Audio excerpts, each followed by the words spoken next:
biliyor musun? Bak, şu anda polisi aramama sadece 2 saniye kaldı. Asla zamanında yetişemezler. Şu anda herkesten uzaktayız. Ne istiyorsun? İçinin nasıl göründüğünü merak ediyorum. Bugünkü videomuzda korku sinemasına yeni bir soluk getiren ve slasher türünü adeta yeniden canlandıran bir filmden bahsedeceğiz. 1996 yapımı Scream 1, Wes Craven'ın yönetmenliğinde hem korkutan hem de zekice esprilerle türün klişelerini alt üst eden bir başyapıt. Bu film sadece bir korku hikayesi değil, aynı zamanda korku türüne bir aşk mektubu gibi. Maskeli katil Ghostface ve onun arkasındaki gizemi çözmeye çalışan Sidney Prescott'ın hikayesini inceleyeceğiz.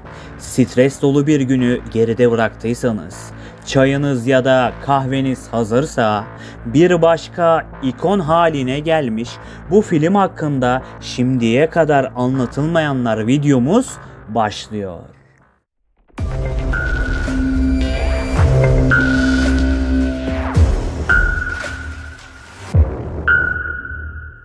Ghostface maskesi film ekibi tarafından bir ev dekorasyon mağazasında bulundu.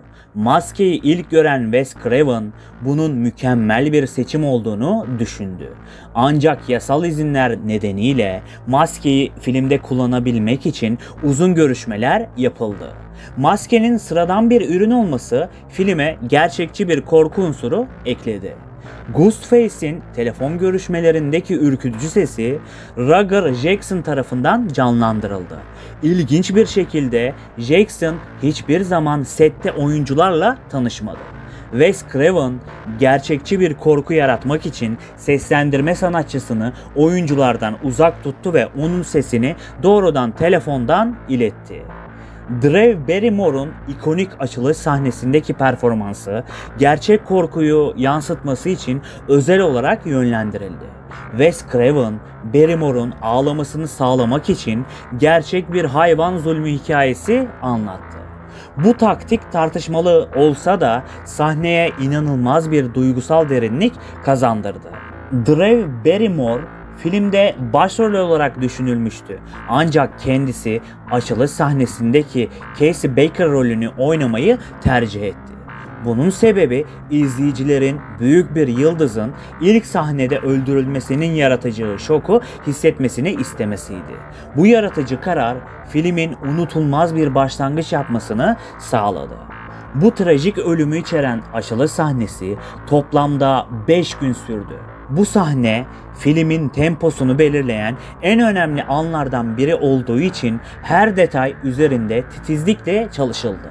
Çekimler sırasında oyunculara katilin kimliği hakkında hiçbir şekilde bilgi verilmedi. Bu sahnelerdeki gerilim ve gerçekçiliği arttırdı. Hatta bazı oyuncular senaryonun farklı versiyonlarına sahipti ve çekimler sırasında olayların nereye varacağını gerçekten bilmiyorlardı. Neve Campbell, Sidney Prescott rolü için seçmelere son anda katıldı. Daha önce Party of Five dizisindeki performansıyla tanınıyordu.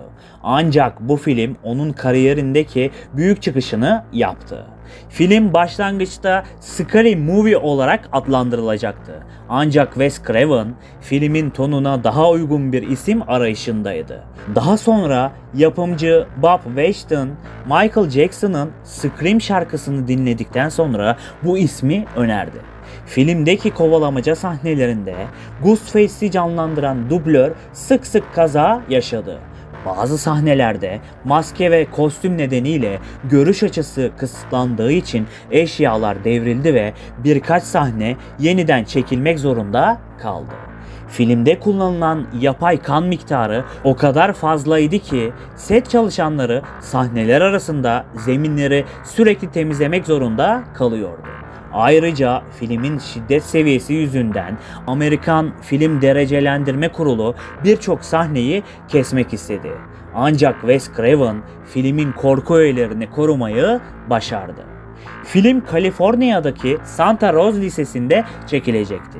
Ancak okul yönetimi filmin içeriğini öğrendikten sonra çekimlere izin vermedi. Bu nedenle film yakınlardaki başka bir mekana taşındı ve açılış sahnesinde bu durum için okula hafif bir gönderme yapıldı. Matthew Lillard'ın birçok diyaloğu doğaçlamaydı. Özellikle finaldeki esprili ve garip replikleri karakterine unutulmaz bir hava kattı. Marco Beltrami'nin bestelediği film müziği, korku ve komediyi bir arada tutmayı başardı. Sidney'in temasına Sidney's Lament adı verildi ve bu tema serinin diğer filmlerinde de kullanıldı. Yönetmen Wes Craven filmde küçük bir rol alarak seyircilere eğlenceli bir sürpriz yaptı.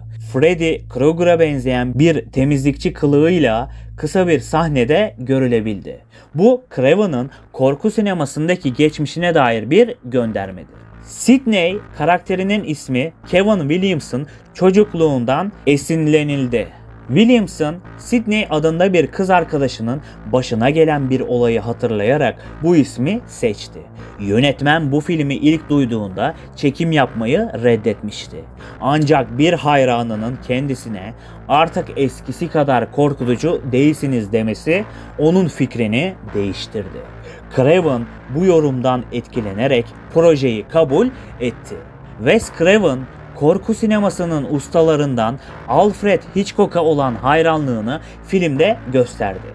Filmdeki Gail Withers'ın yeşil kıyafeti, Hitchcock'un The Birds filmindeki Melanie karakterinin kıyafetlerinden esinlenmiştir. Test izleyicileri için yapılan ilk gösterimde film fazla korkutucu bulundu. Bu durum yapımcıların korkutma konusunda ne kadar başarılı olduklarını kanıtladı. Filmin final sahnesi olan ev partisi çekimleri toplamda 21 gün sürdü.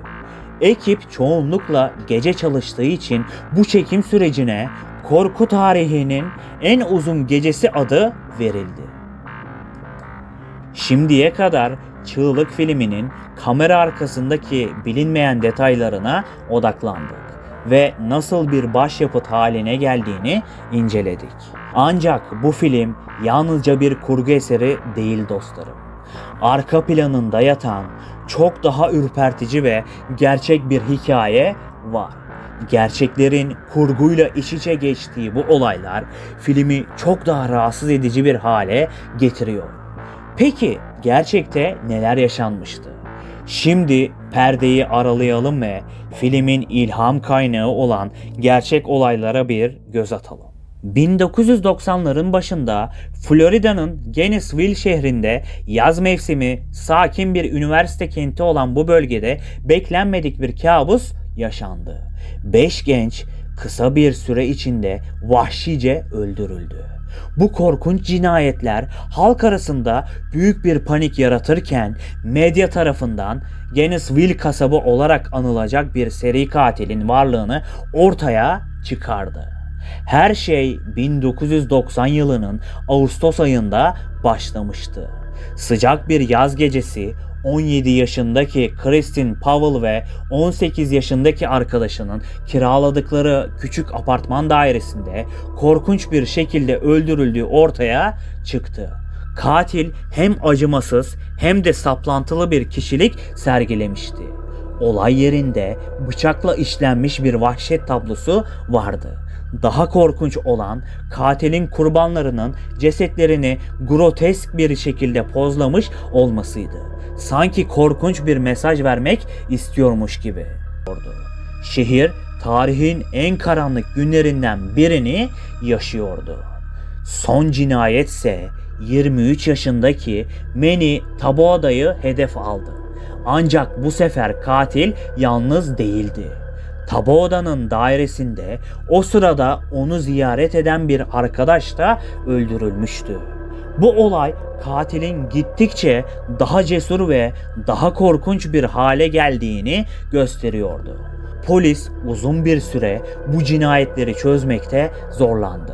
Katil olay yerinde neredeyse hiçbir iz bırakmamıştı. Ancak DNA analizlerinin gelişimiyle birlikte şüpheli olarak Danny Rolling isimli bir adamın adı ortaya çıktı. Rolling kısa bir süre sonra başka bir suçtan hapisteydi. Polis onun Gainesville cinayetlerini işlediğine dair delilleri bir araya topladı. Rolling karanlık ve travmatik bir geçmişe sahipti. Çocukluğu boyunca babasının fiziksel ve duygusal şiddetine maruz kalmıştı. İçindeki öfkeyi kontrol edemeyen Rolling korkunç bir seri katile dönüşmüştü. 1994 yılında yargılanan Danny Rolling tüm cinayetleri itiraf etti. Mahkemede sergilediği soğukkanlı tavır kurbanların ailelerini daha da yaralamıştı.